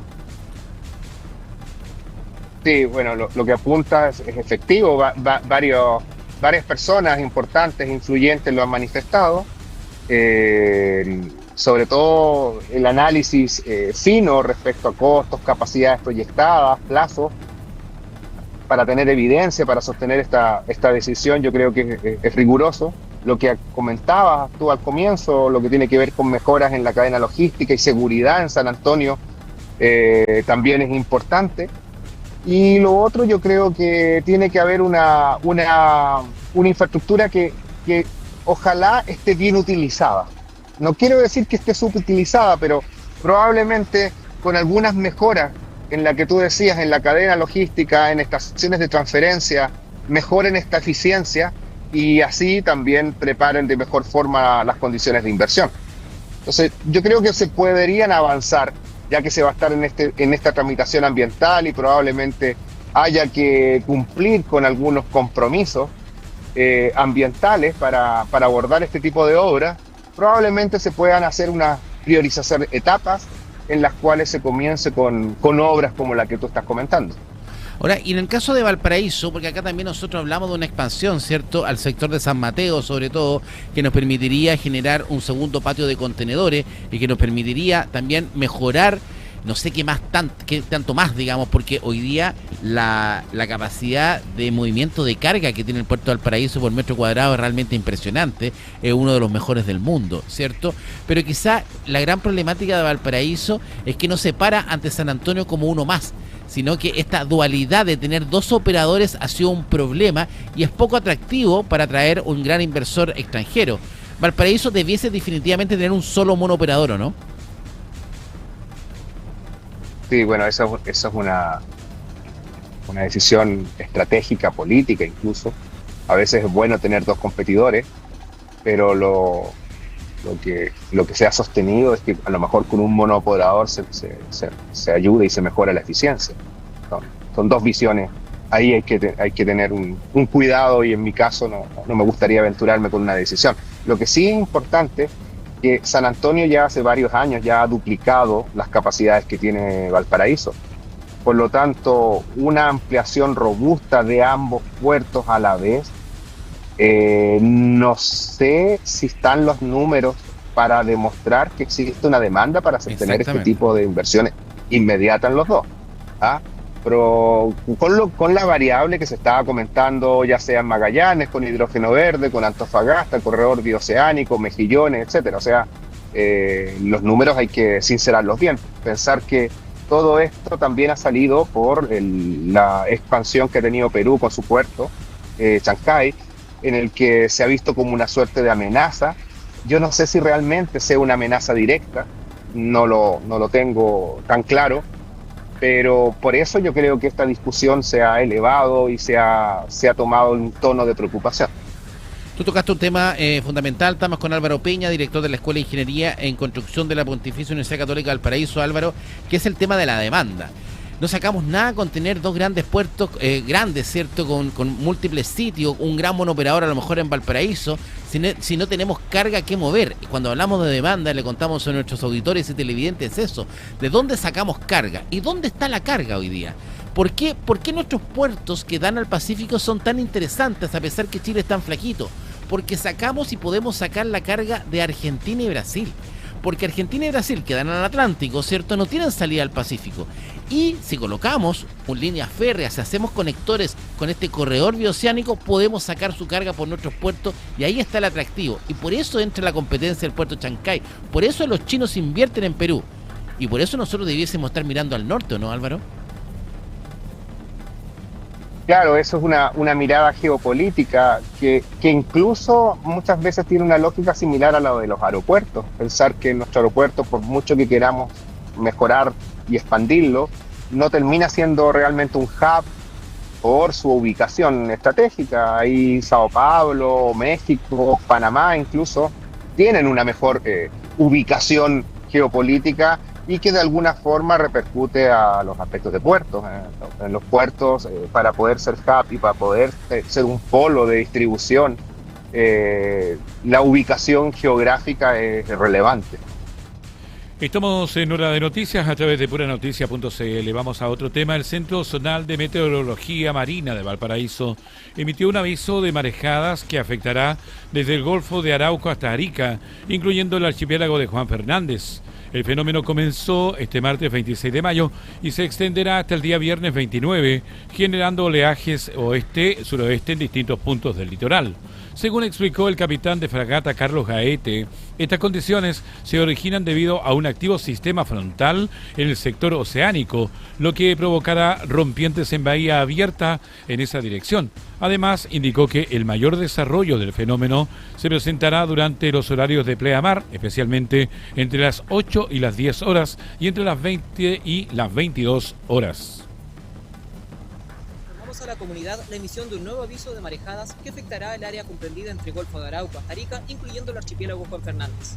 Esta condición es originada por un paso de un sistema frontal en el sector oceánico que proyecta consigo oleaje del oeste-suroeste, iniciando en el archipiélago Juan Fernández a contar del día martes 26 de mayo por la tarde. Ante este escenario, la autoridad marítima llamó a la comunidad a actuar con prudencia y respetar las medidas de seguridad, evitando transitar por sectores rocosos, ingresar al mar o realizar actividades náuticas sin autorización. Asimismo, se informó que este corresponde al 13º aviso de marejadas registrado en las costas continentales durante el presente año. Vamos a otras informaciones porque el Tribunal de Juicio Oral en lo Penal de Quillota condenó a 3 sujetos acusados de participar en un violento robo ocurrido en el mes de diciembre del año 2024 en la comuna de La Ligua. Los imputados, domiciliados en Cartagena y San Antonio, recibieron penas que en total superan los 73 años de presidio efectivo por diversos delitos asociados al ataque. Detalles según a expuso la Fiscalía de La Ligua durante el juicio, un grupo de al menos 9 individuos armados irrumpió en una parcela donde habitaban menores de edad, adultos mayores y otros integrantes de una familia, a quienes intimidaron y agredieron para sustraer vehículos y diversas especies. Tras el ilícito, parte de los vehículos robados fueron encontrados en los domicilios de los acusados. Durante el juicio, el Ministerio Público presentó pruebas testimoniales, periciales y documentales, incluyendo declaraciones de las víctimas, quienes relataron la violencia ejercida por los asaltantes. Además, se logró recuperar armas de fuego, municiones, un chaleco antibalas y otros elementos utilizados por la banda. El tribunal dio por acreditados tanto el delito como la participación de los acusados, destacando el carácter organizado y planificado del grupo. Los condenados deberán cumplir las penas de manera efectiva, partiendo por las sanciones más altas impuestas por robo calificado, robo con intimidación y tenencia ilegal de armas y municiones. En tanto, en el Tribunal Oral en lo Penal de Arica condenó a 3 integrantes de la banda criminal Los Gallegos por un secuestro cometido en el mes de agosto del año 2025 en el sector de Cerro Chuño y el Valle de Azapa. Todos los detalles a continuación. Los ciudadanos venezolanos Yorman Espinosa Aguilera, Ender Espitia Carrillo y Alfredo José Timaure recibieron penas que van desde los 61 días hasta los 5 años y un día de presidio por distintos delitos vinculados a este caso. Todos fueron identificados como integrantes de la banda criminal Los Gallegos, que cometieron un secuestro en agosto de 2025 en el sector Cerro Chuño y el Valle de Azapa. Según estableció el fallo, la víctima fue trasladada hasta una casa de seguridad usada por la organización criminal en el Valle de Azapa, donde permaneció retenida contra su voluntad. mediante amenazas, amarras y vigilancia permanente. Durante el cautiverio, los integrantes de la banda acusaron a la víctima de colaborar con un grupo rival, denominado Tren del Coro. El tribunal acreditó además que Ender Espitia Carrillo participó activamente reforzando las amarras y vigilando a la víctima, quien finalmente logró escapar lesionada tras romper una ventana y huir por sectores agrícolas del valle. Posteriormente consiguió pedir ayuda y contactar a personal policial, lo que permitió avanzar en la investigación del caso. Durante los allanamientos realizados a la vivienda usada por la organización, la policía encontró más de 1 kilo de cannabis, armas de fuego, municiones y otros elementos asociados al funcionamiento de la banda. La justicia estableció además que los gallegos operaban de manera coordinada en Arica e Iquique, usando casas de seguridad y manteniendo una estructura jerárquica destinada a la comisión de delitos. Siguiendo en este plano, delincuentes robaron un auto con un bebé de 4 meses en su interior en Puente Alto. Tenemos detalles en el siguiente informe.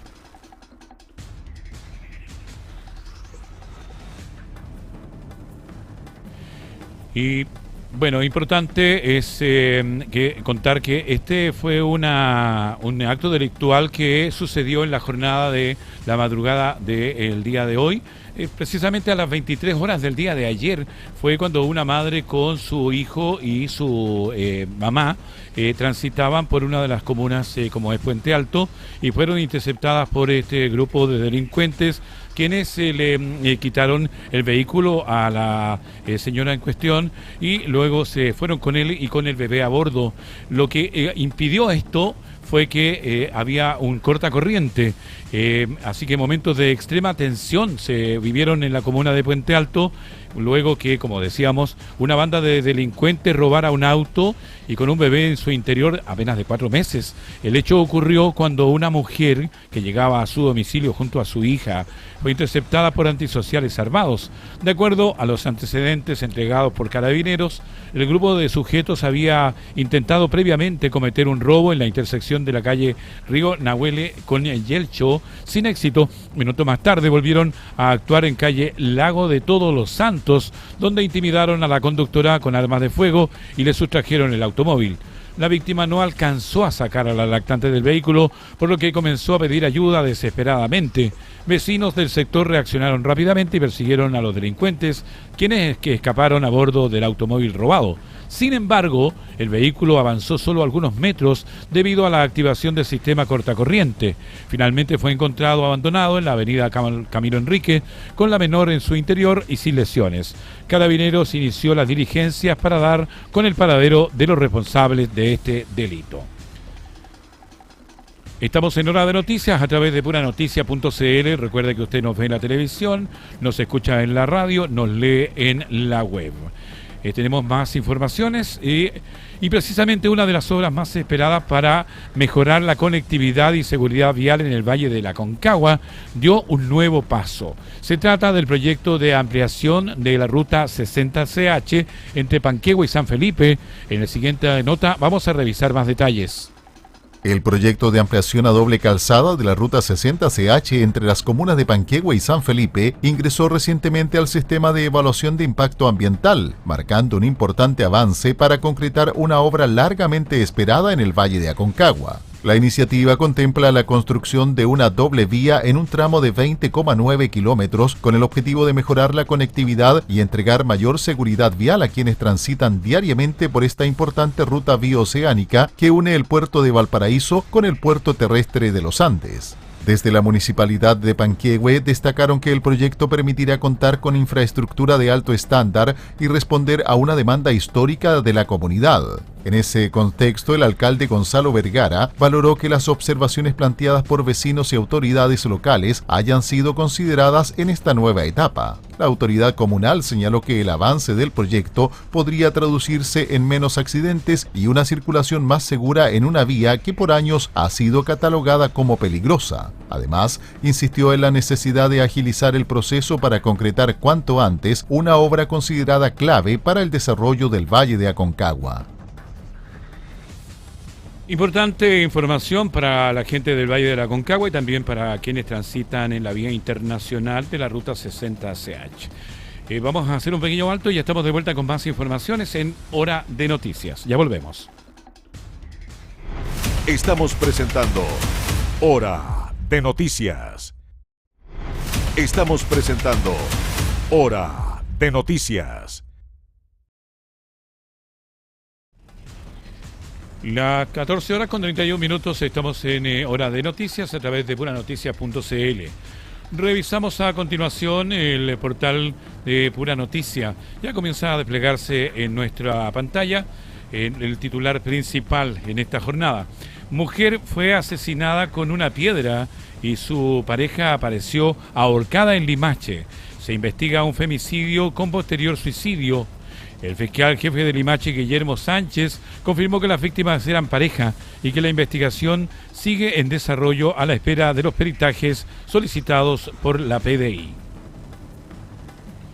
Vamos a más informaciones. El puerto exterior de San Antonio recibe un luz verde ambiental por unanimidad y avanza a paso firme a su licitación internacional. En otras informaciones, cabo de la Armada murió atropellado por otro funcionario de la institución en Avenida España, en Viña del Mar. Congestión fue kilométrica. Libertarios y republicanos anuncian acusación constitucional contra Grau por inconsistencia denunciada por Quirós. Fiscal regional de O'Higgins fue designado para dirigir investigación sobre eventuales irregularidades en Codelco. Fiscalía confirma que patente encontrada en el río Loncomilla pertenece a auto de concejala desaparecida. Sismo de menor intensidad se percibió en las regiones de Arica y Tarapacá. Epicentro se localizó al norte de Pica. Vamos a ir a lo último que ha llegado y que tenemos en nuestro portal y que en el plano internacional dice que Guardia Revolucionaria de Irán declara estar dispuesta a dar una respuesta decisiva tras la violación del alto al fuego de Estados Unidos. En regiones, Fiscalía confirma que patente encontrada en río Loncomilla pertenece al auto de la concejala desaparecida. En deportes, Brian Cortés valoró su regreso a La Roja y reconoció que me dolió un poquito estar lejos. En espectáculo, Alonso Quintero rompe el silencio y sepulta mito de romance con Mara Cedini. Me inventaban relaciones. En el plano nacional, libertarios y republicanos anuncian acusación constitucional contra Grau por inconsistencias denunciadas por Quirós. Y en el plano de espectáculos, ya firmé el divorcio, el osado e intenso coqueteo entre Camilo Huerta y Paula Pavicic en el nuevo reality de Canal 13. Informaciones que vienen en nuestro portal. Vamos a continuar con las informaciones. Ahora revisamos las principales noticias internacionales de esta jornada junto a la periodista Carmen Paz González. Buenas tardes. ¿Cómo están? Vamos a revisar las principales informaciones del mundo hasta ahora a través de puranoticias.cl. Una jornada marcada por la escalada del conflicto en Medio Oriente, nuevas advertencias de Rusia sobre Ucrania, la preocupación mundial por el avance del ébola en África y la tensión social que se vive en Bolivia.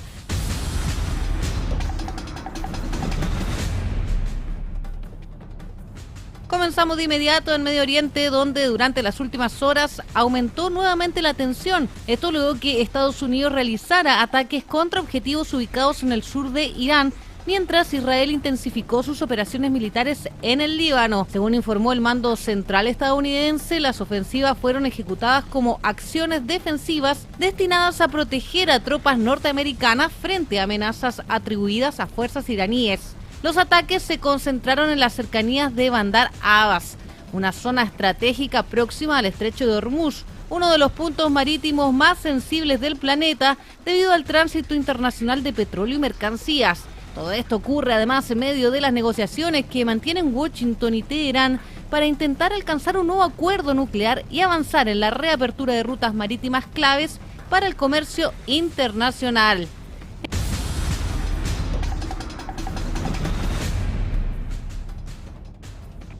En paralelo, Israel anunció una nueva fase de bombardeos en distintas zonas del Líbano. El primer ministro Benjamín Netanyahu aseguró que el país sigue en guerra con Hezbollah, pese al alto del fuego parcial que se mantiene vigente desde abril. Las fuerzas de defensa de Israel indicaron que los ataques apuntan a infraestructura y posiciones vinculadas al grupo armado libanés. mientras crece la preocupación internacional por una eventual expansión regional del conflicto.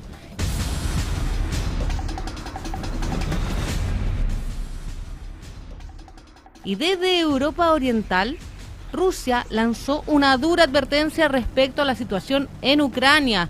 El Ministerio de Exteriores ruso pidió a ciudadanos extranjeros y personal diplomático abandonar Kiev, y esto es ante una eventual oleada de ataques sobre instalaciones militares y centros de mando ucranianos.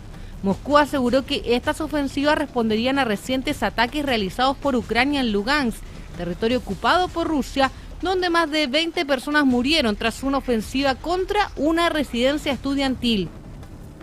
Las autoridades rusas afirmaron que sus futuros ataques apuntarán a infraestructura vinculada al complejo militar industrial ucraniano y recomendaron a la población mantenerse alejada de edificios administrativos y zonas estratégicas de la capital. El Kremlin volvió además a acusar al gobierno de Volodymyr Zelensky y a sus aliados occidentales de actuar fuera del derecho internacional, elevando aún más la tensión diplomática y militar en la zona.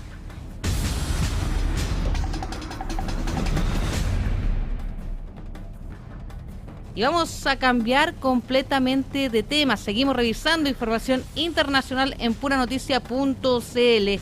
En el Vaticano, el Papa León XIV presentó la primera encíclica de su pontificado y está centrada en los riesgos éticos de la inteligencia artificial. El documento, titulado Magnificat Humanitas, advierte sobre el uso de inteligencia artificial en conflictos armados, manipulación política y control de información. El pontífice sostuvo que ningún algoritmo puede hacer moralmente aceptable una guerra y llamó a evitar una carrera armamentista basada en inteligencia artificial. Además, alertó sobre lo que denominó nuevas esclavitudes digitales, comparando ciertos usos tecnológicos con formas modernas de explotación humana. La encíclica también incluyó una de las disculpas más contundentes del Vaticano, y es por el rol histórico de la Iglesia Católica en la esclavitud, y realizó un llamado directo a las grandes empresas tecnológicas para asumir responsabilidades éticas en el desarrollo de nuevas herramientas de inteligencia artificial.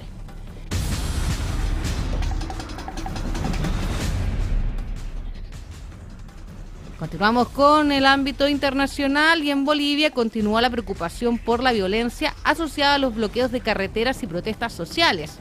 El gobierno boliviano confirmó la muerte de una persona durante los enfrentamientos registrados en la localidad de Vilaque, en el departamento de La Paz, en medio de un operativo policial y militar destinado a despejar rutas tomadas por manifestantes.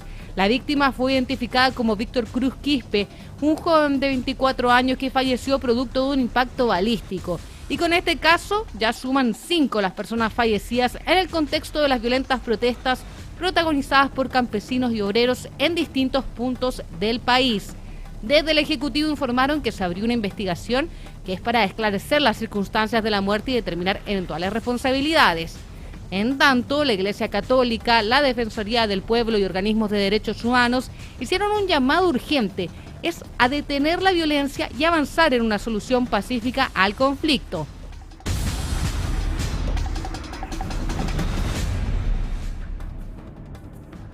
Y vamos a finalizar esta revisión de noticias internacionales con lo que está ocurriendo en África, porque la Organización Mundial de la Salud advirtió que el brote de ébola que afecta a la República Democrática del Congo y Uganda podría empeorar durante las próximas semanas. El director general de la OMS, Tedros Adhanom, calificó la situación como extremadamente grave y reconoció que por ahora la epidemia nos supera. Las autoridades sanitarias informaron que ya existen más de 900 casos sospechosos y más de 220 muertes asociadas al brote, mientras continúan aumentando los contagios y las personas bajo seguimiento médico. La OMS indicó que actualmente se están reforzando las labores de aislamiento, trazabilidad y contención en las zonas afectadas, aunque anticipó que seguirán apareciendo nuevos casos en los próximos días y semanas. Frente a este escenario, la Unión Africana y organismos internacionales ya comprometieron cerca de 500 millones de dólares para fortalecer la respuesta sanitaria y evitar una mayor propagación del virus en África Central.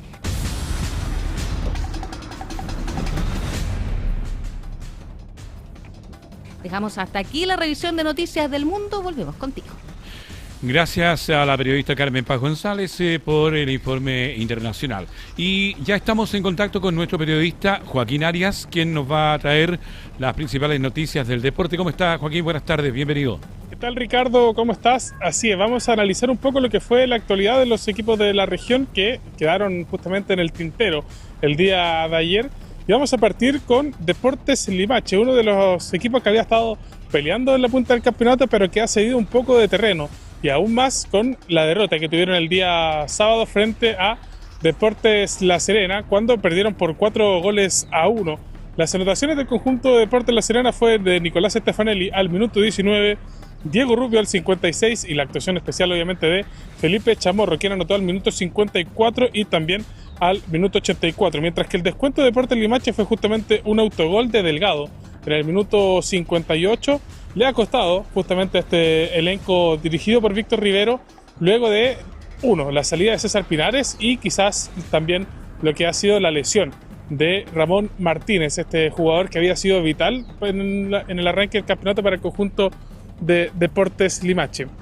Otro que nos quedó en el tintero fue Unión La Calera, que se enfrentó el día sábado también a las 20 horas frente al conjunto de Palestino en un partido donde lo termina ganando el conjunto árabe por 2-1 con 2 anotaciones de Gonzalo Tapia, quien anotó en el primer tiempo, mientras que el descuento vino también de la mano de Calera también sobre el final de parte de Kevin Méndez, para así dejar 2-1 las acciones en el primer tiempo. Ya en la segunda mitad hubo revisión del VAR y terminan expulsando al jugador Camilo Moya, y ahí donde le cuesta todavía más al conjunto de Unión La Calera, que está complicado en la tabla de posiciones, queda justamente último en esta tabla de posiciones. Y escuchamos también las palabras del director técnico Martín Cicotelo de cómo revertir esta situación. El camarín está bien, estamos bien, vamos a seguir trabajando, estamos fuertes, nosotros somos un buen equipo, estamos pasando por un mal momento de resultado, no creo que de funcionamiento, tenemos que ajustar, corregir y seguir adelante, con mucha fuerza y con mucho optimismo, nosotros estamos bien. Otro de los equipos que jugó también este fin de semana es por la Liga de Segunda, en la segunda división profesional, el conjunto de Concón Nacional, que se enfrentó a otro de la región como es Trasandino. Jugaron el día sábado, 17 horas en Los Andes, en una buena participación del conjunto conconino, que lo termina ganando por 4-1. Anotaciones en el primer tiempo de Luis Vargas y del Marcos El Chano Velázquez, este jugador experimentado en la región que ha pasado por Everton, por Santiago Wanderers y ahora suma una nueva camiseta en la región con los colores de Concón Nacional. Mientras que sobre la segunda etapa, quizás una de las figuras que ha tenido también el conjunto del decano de Concón es Joaquín Plaza, este delantero argentino que es el goleador del cuadro aurinegro, anotó en 2 ocasiones, ya sobre el final del partido, primero de penal y luego una jugada en el último minuto del encuentro para darle así la ventaja por 4-1 a los dirigidos por Orlando Gutiérrez, que quedan momentáneamente en la segunda posición de la zona norte, pensando en lo que va a ser la clasificación a liguilla de ascenso.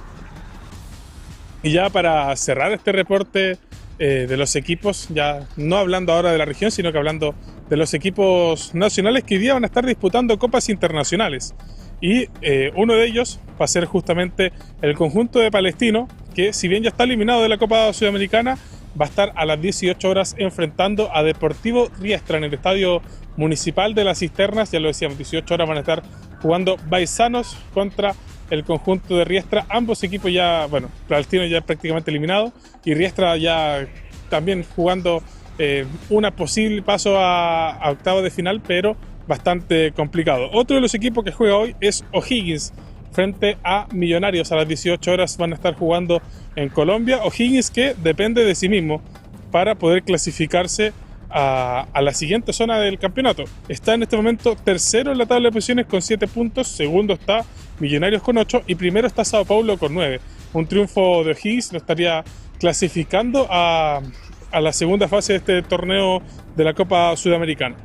Y va a cerrar todo esta tarde el conjunto de Coquimbo Unido, que va a estar enfrentando a Nacional en Uruguay a las 20:30 horas. Coquimbo Unido que, lo hablábamos la semana pasada, queda puntero de este grupo con 10 puntos y obviamente quiere mantener este liderato del grupo para poder clasificar de buena manera hasta segunda fase de la Copa Libertadores. Obviamente depende de ellos mismos, depende de sí mismo el conjunto del Pirata para poder clasificarse a la segunda etapa.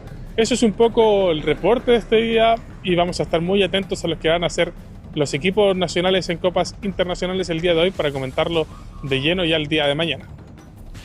Viene el completo informe de Joaquín Arias desde los campos deportivos de Concón National. Gracias, Joaquín. Vamos a más informaciones deportivas porque el tenista chileno Alejandro Tavilo debutó con una sólida victoria en el cuadro principal de Roland Garros, luego de derrotar en set corridos al polaco Kamil Majcak con 6-1, 6-3 y 6-4. El nacional mostró un altísimo nivel durante todo el encuentro, destacando especialmente con su servicio que no se dio en ningún momento del partido, ninguna en 1 hora y 53 minutos. Con este resultado, Tavilo avanzó a la segunda ronda del Grand Slam parisino, instancia en la que enfrentará al ganador del duelo entre el francés Tomás Paurel y el moganesco Valentín Bechrot. El chileno buscará alcanzar por primera vez en su carrera la tercera ronda del tradicional torneo sobre arcilla.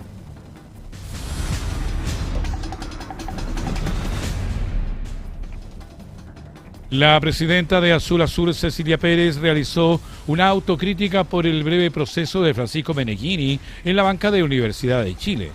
La dirigenta reconoció que pese a valorar el estilo ofensivo del técnico argentino, el contexto del club dificultó consolidar su propia idea futbolística tras la salida de Gustavo Álvarez.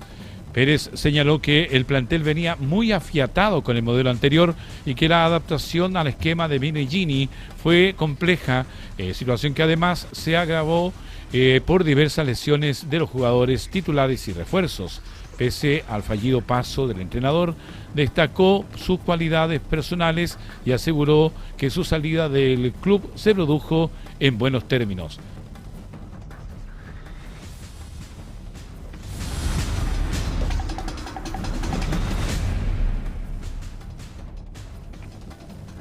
Fernando Díaz fue oficializado como nuevo director técnico de Deportes Concepción tras la salida de Walter Lema. El Nano regresa así a la banca luego de sus pasos por Coquimbo Unido y Deportes Iquique, con la misión de sacar al conjunto penquista de la zona de descenso en la Liga de Primera. Durante su presentación, Díaz aseguró sentirse motivado con el desafío y reveló que estuvo cerca de dirigir en Emiratos Árabes y Malasia antes de aceptar la propuesta lila. El técnico debutará oficialmente este fin de semana cuando Deportes Concepción visite a Universidad de Chile en el Estadio Nacional Julio Martínez Pradano por la fecha 14 del Campeonato Nacional.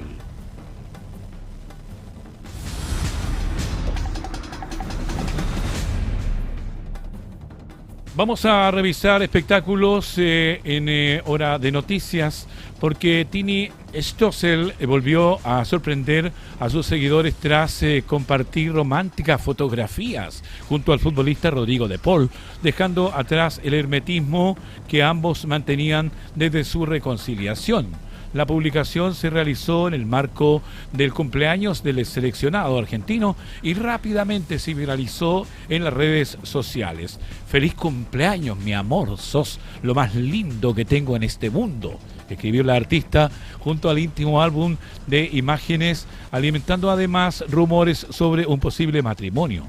Como era de esperar, la reacción de Paul no tardó en llegar respondiendo públicamente: "Te amo, mi vida", desatando una ola de comentarios entre sus fanáticos.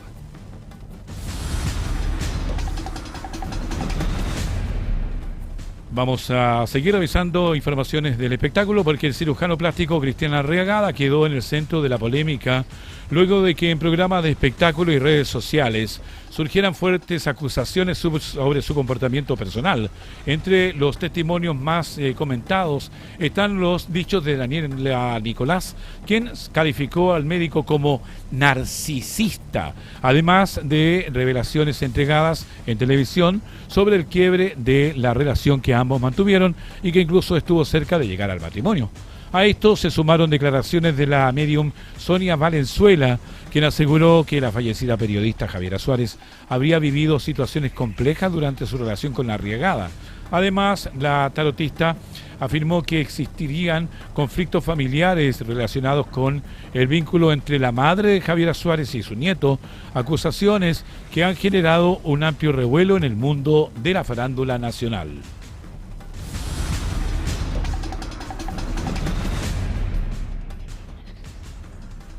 El completo análisis y más que análisis, vistazo al deporte y también a la farándula en nuestro país. Vamos a revisar titulares de esta edición de Hora de Noticias. Puerto Exterior de San Antonio obtiene aprobación ambiental tras 6 años de espera. Funcionario de la Armada muere atropellado en Avenida España. El hecho generó congestión vehicular entre Valparaíso y Viña del Mar la mañana de este martes. Investigan femicidio posterior suicidio tras hallazgo de 2 cuerpos en Limache. Hombre queda en prisión preventiva por dispararle a su expareja en San Antonio. Cuestionan legalidad de demoliciones en el Olivar y apuntan contra el Mimbu. Detectan graves fallas en viviendas reconstruidas en Loma La Torre de Viña del Mar. Intento de robo de cable deja fuera de servicio el 131 de Samo Litoral. Proyecto de doble calzada entre Panquehua y San Felipe ingresa al servicio de estudios de impacto ambiental. En el ámbito nacional, la auditoría detecta riesgo fiscal por más de 9.000 millones de dólares. Gobierno presiona por avance de la mega reforma y advierte suma urgencia. UDI propone fusionar ministerios y reducir el Estado de 25 a 19 carteras. Y así estamos poniendo punto final a la presente edición de Hora de Noticias a través de puranoticias.cl. Usted nos ve en la televisión, nos escucha en la radio, nos lee en la web. Las noticias como a ti te gustan. Que tengan una gran jornada. Buenas tardes.